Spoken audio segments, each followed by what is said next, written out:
ఎలాంటి ప్రార్థనాపరుడు ఆ మనుషుడు, ఎలాంటి ప్రార్థనాపరుడు అంటే ఆ మనుషుడు. స్విట్జర్లాండ్లో బిలిగ్రామ్ గారు ప్రపంచంలోని మిషనరీలను అందరినీ ఆహ్వానించాడు. కొన్ని వేల మంది దైవ సేవకులు పిలిచి ఆయన కూడాను భక్సింగ్ గారు పిలిచాడు. 4 రోజుల మీటింగ్ అది. 4 రోజుల మీటింగ్. ఆ 4 రోజుల మీటింగ్ పిలిచే వెళ్ది. ఆ 4 రోజుల మీటింగ్లో ఏం జరుగుతుంది, భక్సింగ్ గారి యొక్క ఆత్మీయ స్థాయికి తగినటువంటి వాళ్ళు వీళ్ళు అని చెప్పి ఆ గదిలో ఈయనతో పాటు ఇంకా 3 పెట్టాడు. 4 ఉన్నారు ఆ గదిలో. ప్రతి ఉదయం భక్సింగ్ గారికి ఇచ్చాడు, సాయంకాలం వేరే వాళ్ళకి ఇచ్చాడు. 4 రోజులు. ఉదయం భక్సింగ్ గారు మాట్లాడేశారు. వీళ్ళు వచ్చి అంతా పడుకుంటామంటే వాళ్ళంతా వాళ్ళ వాక్యం చదువుకున్నారు, ప్రార్థన చేసుకుని పడుకున్నారు. భక్సింగ్ గారు మోకాళ్ళ మీద ఉన్నాడు. సర్లే వాక్యం చెప్తున్నాడు కాబట్టి కాసేపు ఎక్కువ ప్రార్థన చేసుకుంటున్నాడు మళ్ళీ అని అనుకున్నారు. తెల్లవారులు వేస్తే మోకాళ్ళ మీద ఉన్నాడు. మోకాళ్ళ మీద అంటే మనకంటే ముందు లేచాడేమో లేరా అనుకున్నారంట.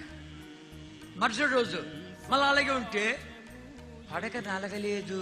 చూశారు, మోకాళ్ళ మీద నిద్రపోయి ఉంటాడు. వంతులు వేసుకున్నారంట. వంతులు వేసుకుని 3 చూశారంట. కాళ్ళు మెదులుతున్నాయి, పెదాలు కదులుతూ ఉన్నాయి, పొజిషన్ మారుతూ ఉంది. వాళ్ళు అన్నారంట, భక్సింగ్ డోంట్ యూ వాంట్ రెస్ట్, నీకు విశ్రాంతి అక్కర్లేదా అంటే కొన్ని మాటలు సువర్ణ అక్షరాలతో రాసుకోవాలి. నా విశ్రాంతి పరలోకములోనే అన్నాయంట.